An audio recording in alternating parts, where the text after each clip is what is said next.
again taking through this session about mental illnesses affects all age groups. So our guest for today is Ms. Ridna Sikri. She has done her master's in psychology and is also a French tutor. And she has several other innumerable achievements. Good evening, ma'am. We are really glad you're here today. Thank you for joining us. Good evening. Yes. So the student panelists who will be joining us for today's session are Khushbu Muni and Kashish Mehwani. Thank you guys for being here. So as everyone looks forward to the weekend to have some fun, let's start this session with an activity round just to add a fun element and make things engaging. So I'll be starting this activity round by coming up with words to the student panelists, and the student panelists will be replying me with what they think the word is and what they think the word is not. So basically, what the word means to them and what the word does not mean to them. So I'll be starting with Khushbu. So the first word for you is beauty. What do you think beauty is? And what do you think beauty is not? Beauty is definitely not your waistline size. Yeah, I totally agree with that. Your next word is education. Education means power. Yeah, and what do you think education is not? Education does not mean your academic accolades. Yeah. Thanks for letting everyone know that. Loved your answers. So we'll move on to Kashish. So Kashish, are you ready? Yes, absolutely. So your first word, Kashish, is sleep. What do you think sleep is for you? I think sleep is rejuvenating. Sleep is life for me. So, and what do you think sleep is not? Sleep is not a waste of time. Mm-hmm. Totally agree. Your next word is social media. Okay, so social media is a boon only when used correctly. Exactly. And what do you think it is not? Social media is not everything. It's just a part of your life. It's not everything. Yeah, I think social media is a big illusion and shouldn't be taken seriously. So your next word is success. Success to me is the result of your hard work and dedication that you've put in anything that you do. So success is the result of that. Cool. And what do you think success is in? Success is not your destination. It's just a part of the journey. So don't get carried away with it. Yeah, I think we all needed to hear that. So your last word for today is mental health. Mental what do you health, think? yes, mental health today still continues to be a stigma and a taboo. And mental health is not. So mental health is not something to be ashamed of. Yeah, exactly. I think mental health is important, and mental health isn't a sign of weakness. So Yes. on that note of mental health, should we move on to the next round, the question and answers round, where I'll be asking questions to Miss Ridna Sikri, and she will tell us about her perspective and what she thinks. Miss Ridna, should I start with the question? Yeah. Of course, you can start. So, since the topic for today is mental illnesses affects all age groups, what do you think is the need for addressing mental illnesses in all age groups and the discrimination against ageism? Okay, so to be very honest, mental illness is a part and parcel of life. Okay, so every individual goes through some sort of mental illness at any kind of point of life. So you might be a child, you might be an adult, you might be an adolescent, you might be an old aged person, but you will have at some point of the other, you will have some kind of mental illness or the other. So it's very important to keep this in mind, and always whenever there's somebody who is coming to you and they are kind of expressing it to you that they are having some kind of issues in their life, it's better to address it than to laugh it off or make it sound something casual. So it's very, very essential to address mental illness as such, because maybe somebody is in a very big dire situation. They might not know how to express themselves, they might not know how to make things better. So it's very important to hear them out and maybe if they are actually facing a lot of issues, then maybe, recommend them to a professional, like a mental health professional, a psychologist or a psychiatrist or any social worker. So that's what I feel about addressing issues. Like how we always, suppose I have a back pain, I would go to a doctor, right, for that. Or if I have a toothache, I would go to a dentist for that. But if I have a mental issue, I need to know who I need to go to. So I need to know that I can rely on somebody. So that's the thing I would say. I mean, addressing it is very essential, because as important as physical health is to us, mental health is too. So that's what I would say about this. And about the discrimination about ageism.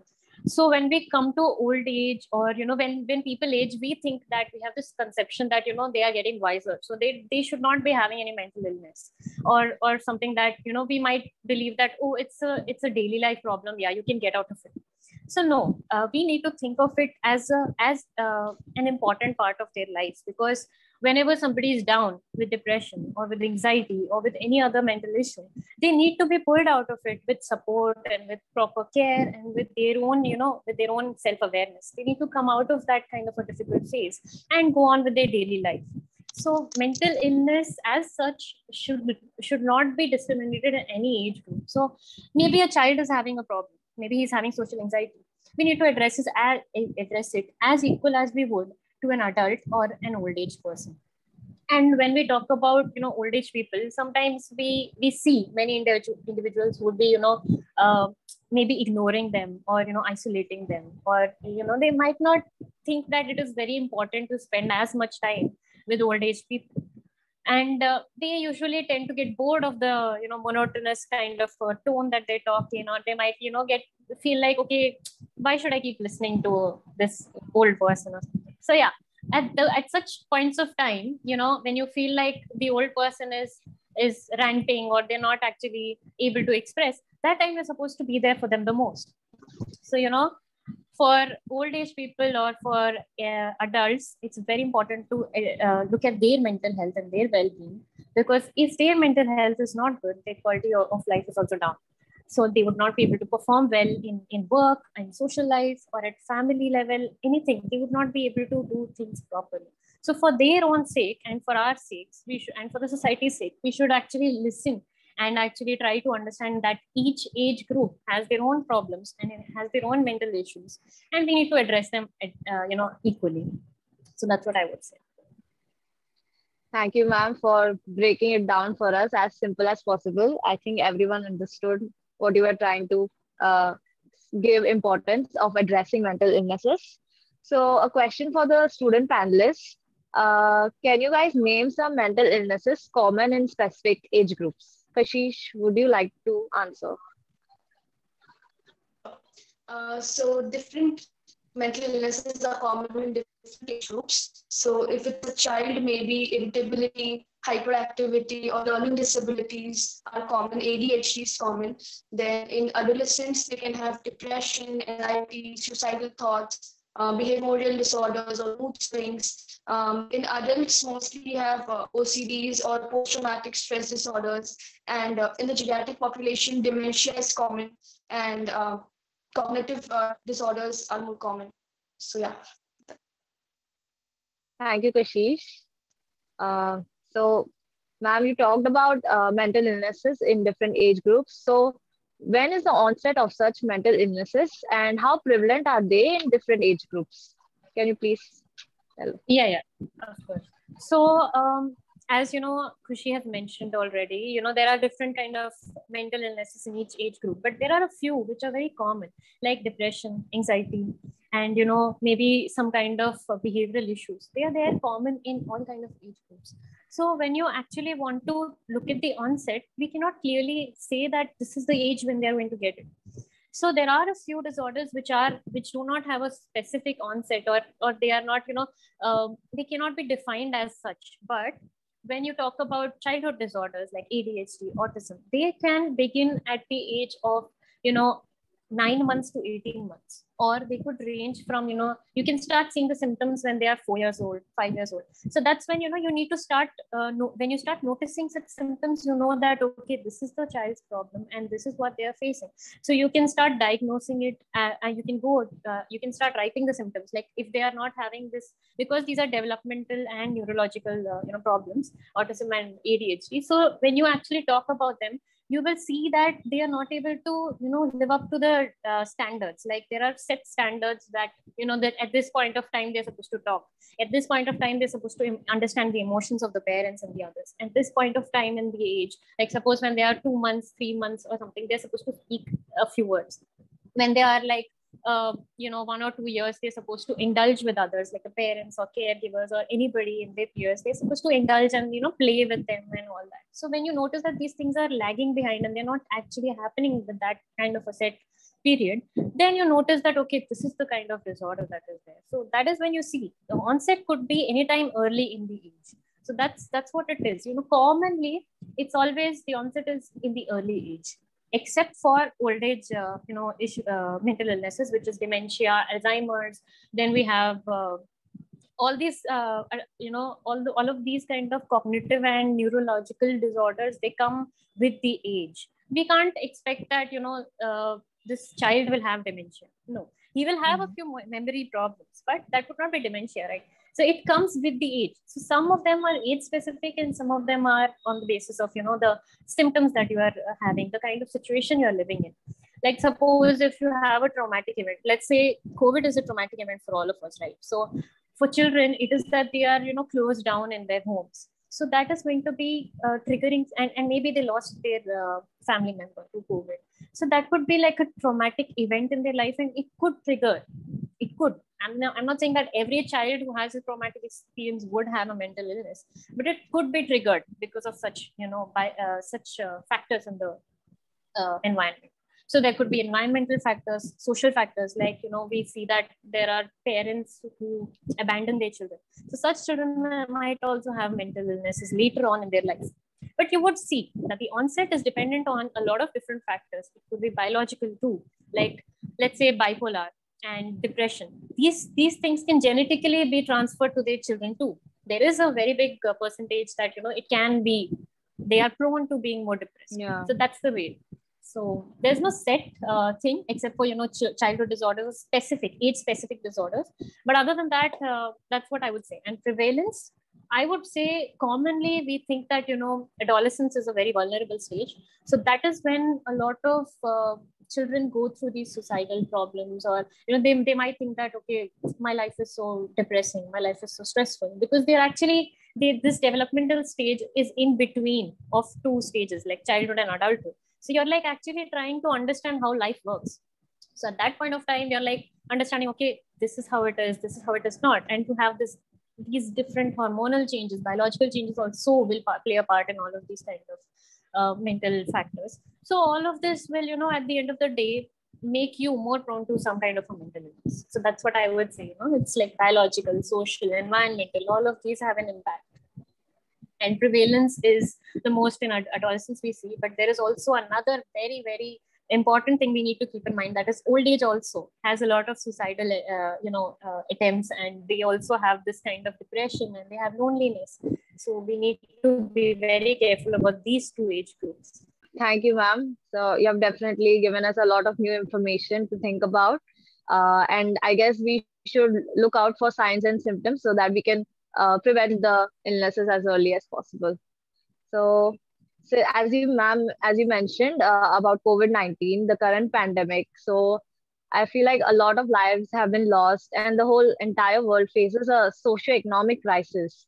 So what do you think the current COVID-19 pandemic how has it affected the mental health in different age groups? Can you please elaborate on that? Yes. So as we know, like COVID-19 has been a prolonged kind of state of stress for many individuals and anxiety. So what I would say is like COVID-19 has changed a lot of things, like how we study, how we work, how we go and interact with others. Everything has changed. So it's been a drastic kind of a change in our life. So it is kind of like, we can treat it like a traumatic experience in our life. So when such events happen, which are not predictable, which are not they do not end quickly. They are prolonged over a very long period. That is when we see that, many individuals are facing a lot of issues. It could be that, children could face issues that they are sitting at home and they're not able to get that structure that they need at that point of time. At those developmental stages, they need a proper structure and they need that school life, but they're not getting it now because of COVID, because they are having online classes. So at that point of time, you see that the child is not able to cope with that kind of a situation, and they will not have certain structure in their life. So that is when you see that, okay, the child is not able to cope with this reality. They are not able to take that they are not going to school anymore or anything like that. So, and the same goes with, adolescence. When we look at adolescence, we see that, generally adolescents, what do? They go out with their friends, they hang out after school, they go out, they explore the world, and they do all this kind of stuff. Same goes with children. When they're small, they are very inquisitive, and they want to know about the world. So these things have been restricted. So that is going to immediately have an impact, and it is going to have an impact in our life. So such factors have led to, children getting prone to, they are getting prone to autism and ADHD, and they are having symptoms like, they're not able, they have having abandonment and adaptation issues. So these kind of things come up, and when they are there, if they're not addressed, they might go into the later stages of life. So that's what COVID has brought, a lot of unprecedented factors in people's life, and that is going to have a very big impact on many people. So we have done with children and adolescents, we have seen how it impacts them. When we come to adulthood, now in adulthood, we are all, trying to be independent. We are trying to look for jobs, or we're trying to look for extra, going out and starting a, or anything like that. We're trying to work more on ourselves and our careers. At that point of time, COVID hit us, and that's when, some people have lost their jobs. Some people are not able to find jobs. Some people are, stuck in a phase of doubt and of uncertainty, and they are very anxious about the future. So that's when, these individuals are more prone to anxiety and stress. So some kind of disorders that were really prominent and were there in all age groups was the stress, was the anxiety of the future, and was also the kind of, isolation. It gave them a lot of fear of social interaction. So there were a few who were actually, I did a research in my, in my master's, that is just a few months ago, I did a research. And in that, it showed that personality changes occurred because of COVID.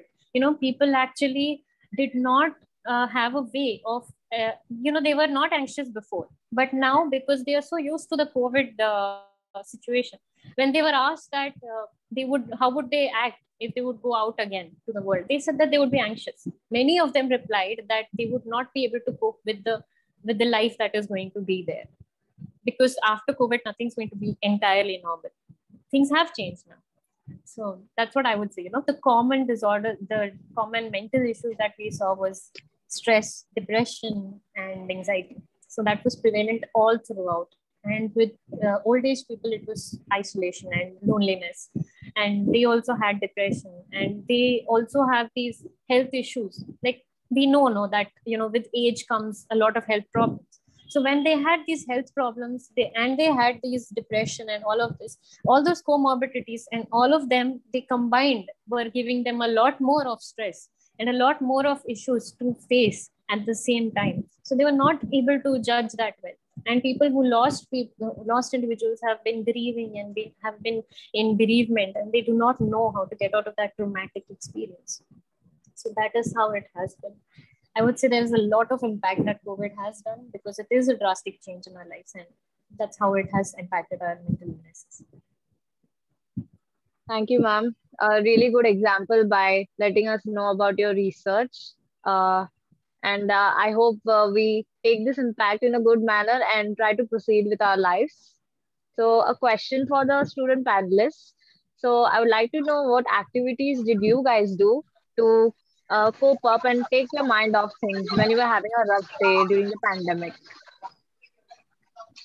Khushbu, would you like to go first? Sure.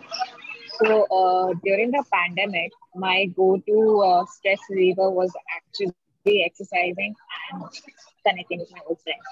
So during the pandemic, since we couldn't meet each other, I guess virtually was the biggest saver for us so that we could also be in connect. And I realized that during the pandemic, I was able to reconnect with many people that I couldn't for earlier. So that was one of the things that really helped me survive the lockdown. Thank you, Khushbu. Kashish, would you like to tell me your activities?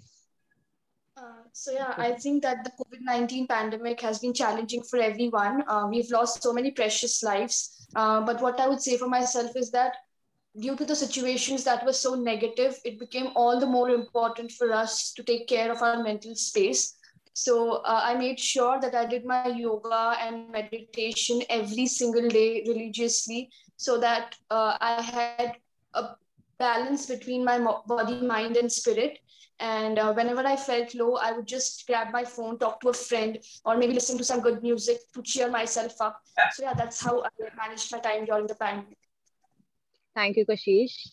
I think it's really important for everyone to have a self-care day. And that's how I used to have self-care days for myself after having a stressful event or a stressful day during my life. So that day, I just used to listen to music and talk to my family, so that really helped me to cope up with my stressful situations. So thank you guys. So let's move on to the next question. So as ma'am mentioned that older people are stereotyped about being incompetent and being dependent on someone all the time. So people also think that they are like bed blockers and they waste resources. So how do we go about changing this mindset? Like older people, because of this stereotype, they are less likely to express their feelings to a doctor, how they are actually feeling, and less likely to express their loneliness and anxiety and stress, which is really important to address. So, how do we go about changing this mindset, ma'am? So basically, when it comes to old aged people, as I already mentioned, there's this kind of a feeling that, okay, this person is going to, he's in the last stages of his life. So it's like, it's not taken, it's kind of neglected, like mental Yeah. illness or anything in that matter for old aged people, it's neglected. So that should not be the case. And to change that, what we need to do is there must be more awareness and we must sensitize more people about what kind of challenges an old aged person might face. So there's a lot of things that are going on at that point of time in a person's life. There is less mobility, and when they're old, there is less mobility. There is no kind of there is a very little kind of sense of self-esteem or sense of doing something really valuable in that stage, because they're sitting at home. They're not able to they have lived their lives, but at that point of stage they feel like they're not doing enough. They're not able to do something fruitful at the end of the day. So at that point of time, they might feel low. Their self-esteem might go down, and at that point of time, they're also battling with other kind of health issues, like you might have arthritis, they might have any kind of sugar, or they might have diabetes, they might have any kind of other issues. And at that point of time, having not to have people as support, your family is not there with you, they are always ignoring it, they're always on the run. If not ignoring, they're always on the run, they are genuinely busy.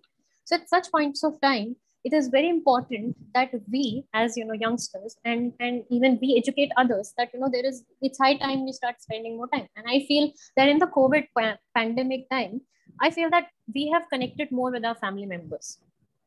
I feel that I have also been more in touch with my family members. So it has been like we used to have a lot of free time at our hand, or maybe we used to value this time a lot more.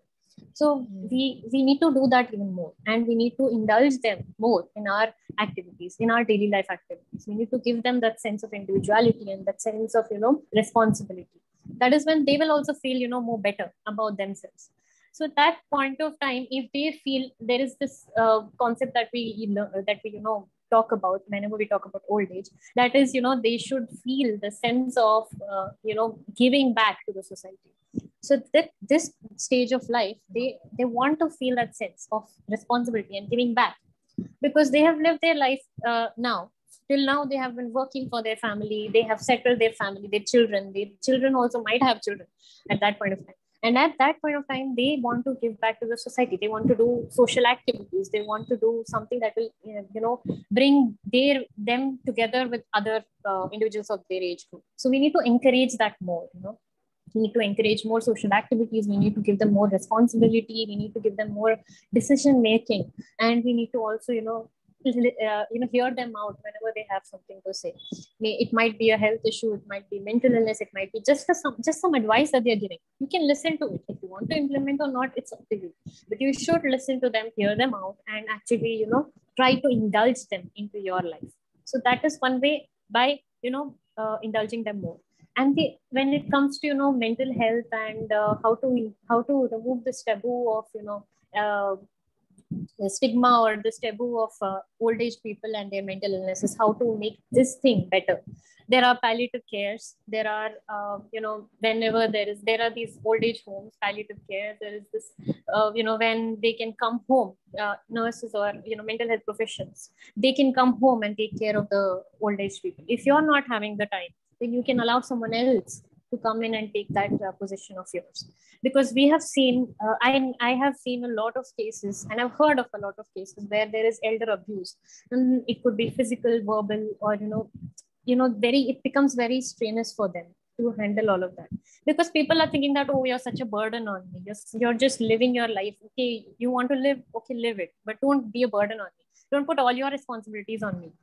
And that point of time, you feel that the old age person might feel that, oh, I don't have anybody to talk to. I need somebody to care for me. So at that point of time, you need to have some kind of help through a mental health professional. So you need more of awareness of how to care for and what kind of support to give to old aged individuals. So that is what we need to change. The mindset has to change from burden and responsibility to a very, integration of family. He's a family at the end of the day, he or she. They are your family. So you need to bring those values back, and you need to help your own family more. So that's what I would say, And to add up to the mental illness stigma that is there, we need to have more campaigns. We need to have more sessions like these to, bring out awareness and make people aware that, old age or young age or whatever age you might be, you might need support and care at whatever kind of point you might be in your life. So that is what we need. We need more awareness and more care. That's what I would say. Yeah, thank you, ma'am. So as ma'am said that when our grandmom and granddad, when they were young, they took care for us. So I think it is our sense of responsibility when they grow old, we should take care of them. So obviously they must be going through a lot, and we wouldn't know that because we don't spend enough time to talk to them. So I think we should make more time talking to them and just having fun and casual playing games with them or anything of that sort. Thank you, ma'am. So my next question would be, so as we are talking about all these mental disorders that affects different age groups, do all these disorders, do they show the same behavioral symptoms for the same disorder in all age groups? Okay, so for this question, I would have to go a little bit, over the kind of over the counter types. Like I would have to go, I can't go in depth of each disorder, but okay, I'm just going to go like over. So basically there, as I mentioned about onset, it's the same with this too.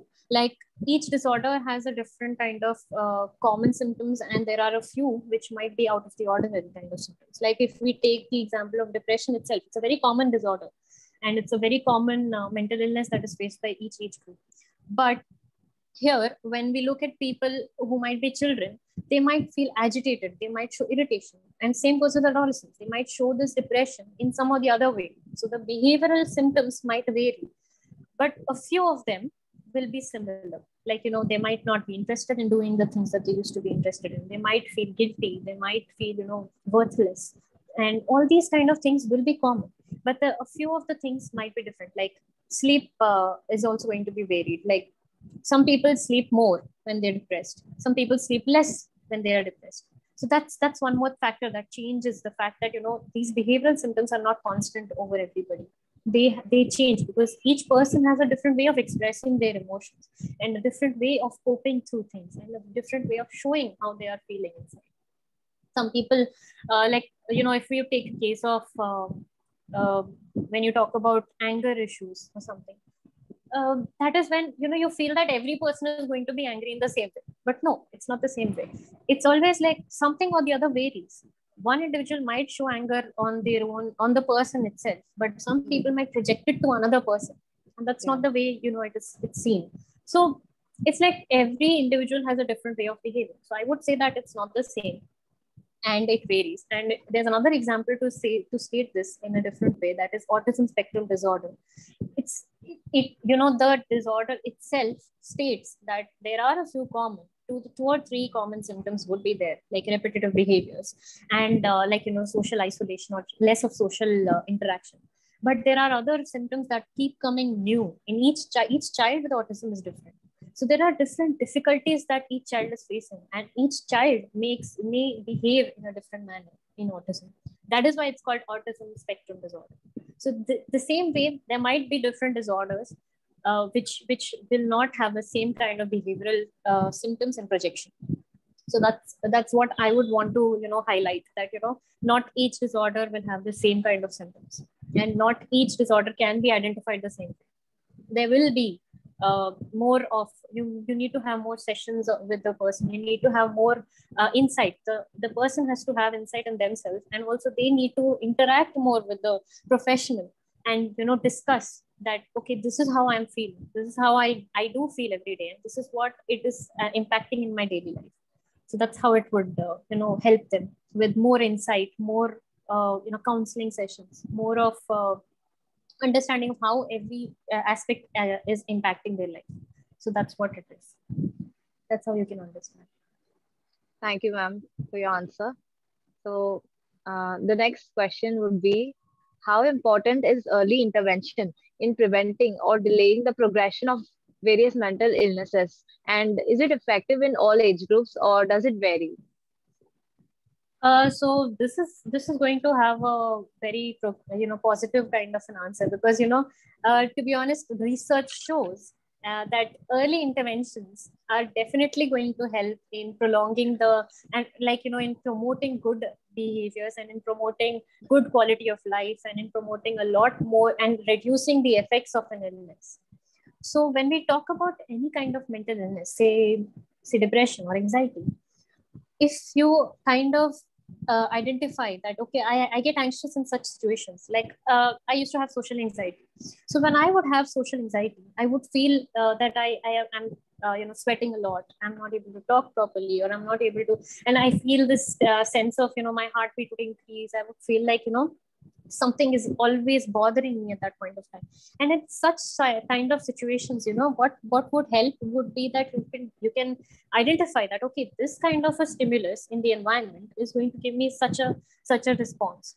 So when you kind of associate that, okay, every time I go into a social situation, this is happening, that is when you start kind of understanding that, okay, this might be my issue, and then you can go and address it. You can go and ask a professional that, okay, I feel like this, and what do you think it could be? So that kind of a thing would bring out an early diagnosis, and that would also help the psychologist or the psychiatrist to help you out throughout the journey of learning how to cope with this anxiety or stress.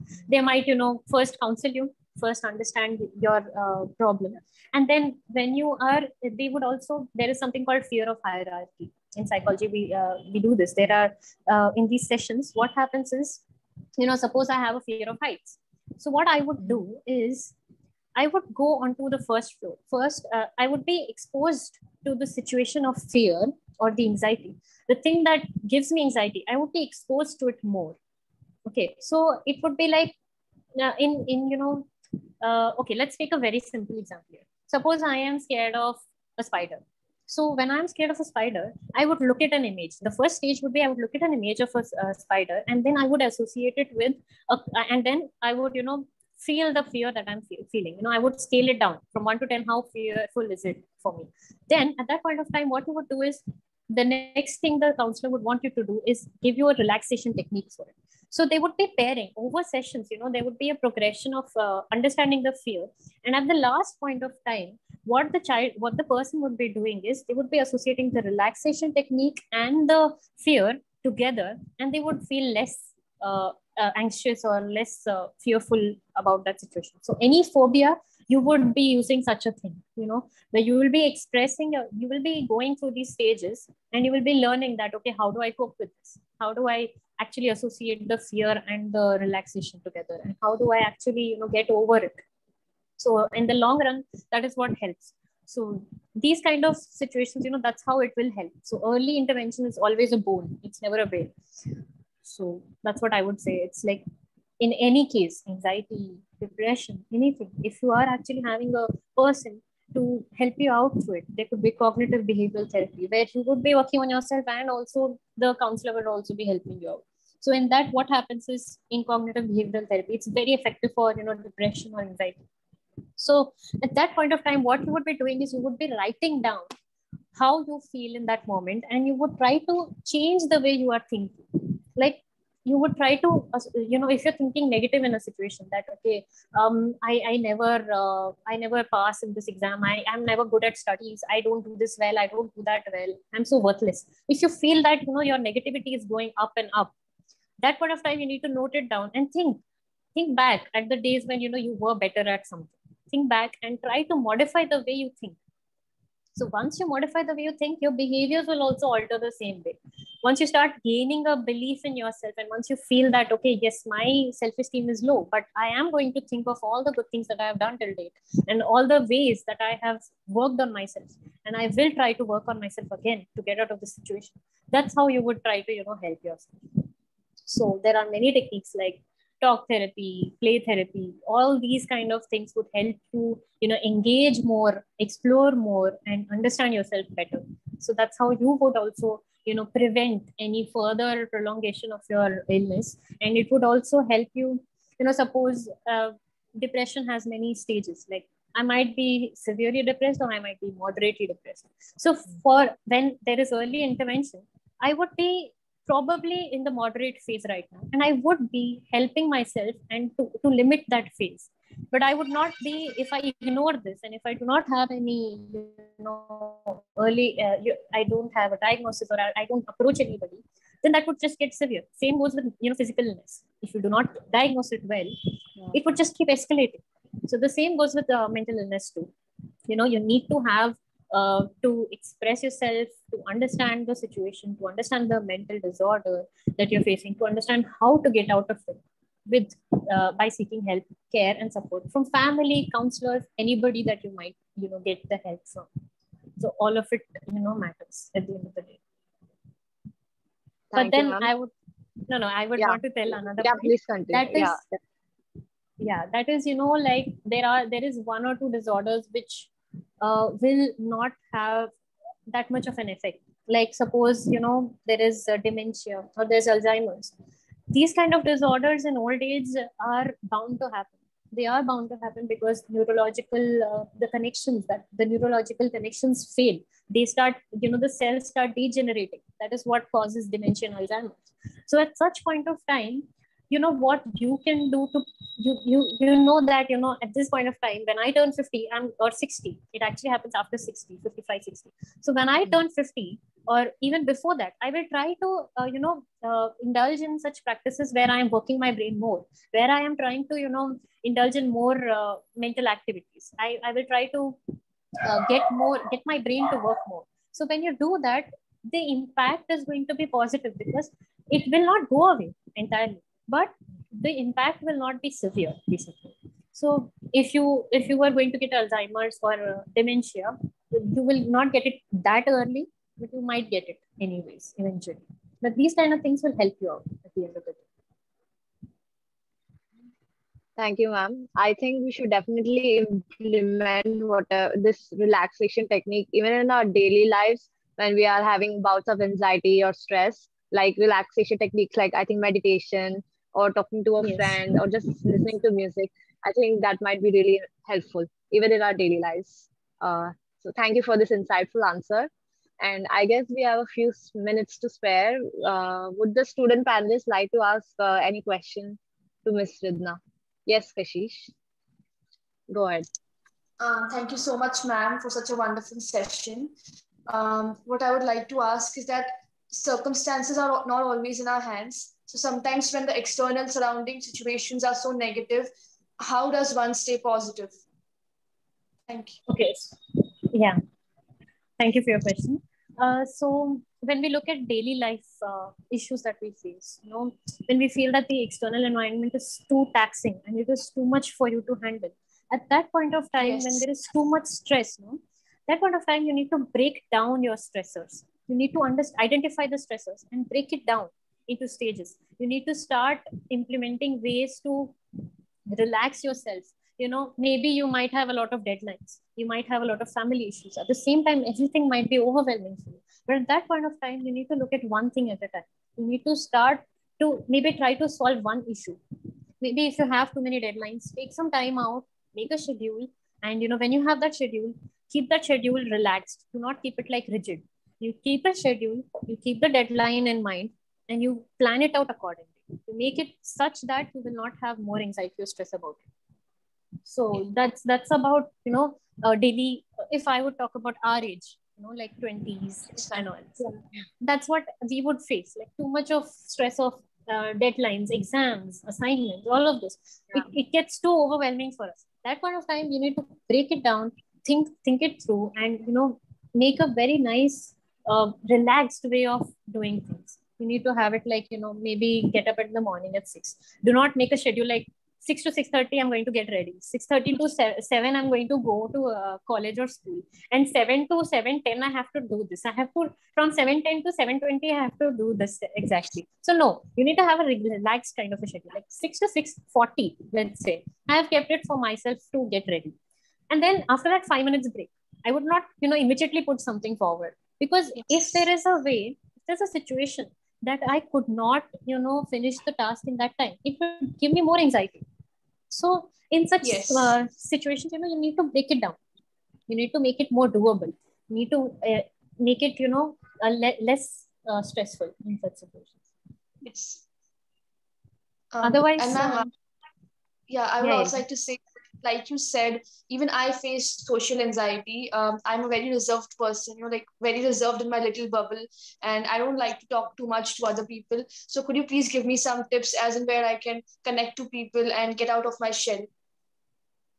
I feel that this pandemic has given us a bigger opportunity. Like you and me, people like you and me, we have had a social anxiety, but when we actually have a virtual kind of meetings, we don't have that much of an anxiety. I feel that I have myself improved a lot throughout the years because, and in this pandemic time, there have been so many virtual meetings that I have worked myself through it by slowly indulging more into the topic, indulging more into talking more. And then I did not care. The thing that goes behind my mind is that, oh, what are the others going to think about me? What if I say something wrong? So those kind of feelings and thoughts need to be let go. You need to start thinking that, okay, whatever I said, it's okay. At that point of time, I thought this and I said it. It might not be right, it might be wrong, but I had to anyways express myself. So some small, things where you would be thinking different about the situation would help. And otherwise, whenever you're going out onto the stage, if you're going to, go and present or, going to do a speech or something like that, or you have a very big, let's say a very big interview, if you're a working individual. So that time you just take 5 minutes out, breathe in, breathe out, do slow breathing, do just think about how the day has gone. Just when you're feeling too stressed or when you're feeling too anxious, just think of a relaxing thing that helps you out. So for me, what helps me generally is I go to my dog and I play with my dog. That gives me a positive, it is proven that when you play and when you spend more time with dogs, you do feel, both of you will be relaxed. Both of you will, be in a very big, better state of mind. So that's what helps, something you just need to find out what helps you in such situations. It could be breathing exercises, it could be a 5-minute meditation or a 5-minute, relaxation technique, or just 5 minutes of just thinking what is going on right now in the present. That is called, let's say, just being aware of the present situation. That is what it is. Exactly. Thank you so much, ma'am. Thank you, Kashish, for your question. I think most of us would definitely relate to this, having anxiety and trying to take our own time to get out of our shell. Riddhi ma'am, I wanted to ask one question. I get that anxiety is pretty common with our age, and it's bound to happen. And to some extent, a little anxiety is healthy also. But ma'am, how do we get rid of the habit of perfectionism? I mean, I guess that is one of the root causes for which we first develop anxiety in the first place. So, ma'am, how do we let go of that habit? Okay, so when you talk about perfectionism, do you mean that doing everything the right way? If you don't do this right, you will start blaming yourself. Is that what you mean? Yes, ma'am. Okay, so when it comes to such situations, what you need to do is basically think of the outcome at the end of the day. When you feel that okay, you're not doing everything perfectly, you start feeling more anxious. But at that point of time, you need to think, okay, whatever I'm doing it, however I'm doing it, at the end of the day, I'm going to get my result. Am I not? So, just try to understand that if I am doing this aspect, if I am not going to do this in the rigid way that I am supposed to do, it's okay, because a little bit of creativity and a little bit of, change in the way you do things is going to help you out at the end of the day anyway. So perfectionism is actually something that many people deal with, and it's a little hard to get out of it. Like it feels that if it's like overwhelming sometimes, that okay, I haven't done this properly, I don't know how to do this.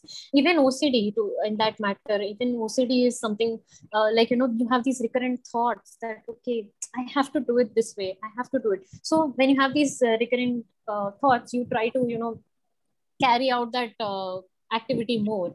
So like suppose you are having this contamination thought again and again, you keep feeling that okay, there is something very bad, and I mean, I have touched something, it's very dirty, this, that, and all. So when you have something like that, you start washing your hands more. So these kind of things should be slowly, with a lot of cognition, with a lot of practice, with a lot of changes in twerking your behavior a little bit here and there, and having the help of a counselor or somebody to guide you through it, and to help you out in understanding how to let go of that perfectionism, or how to let go of something the way you used to do it, and how to make yourself feel better in that point of time. That is going to help you out anyways.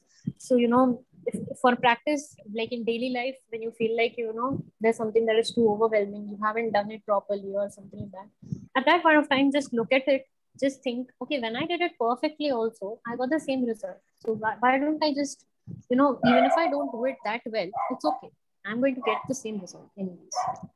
So that's it. Thank you, ma'am.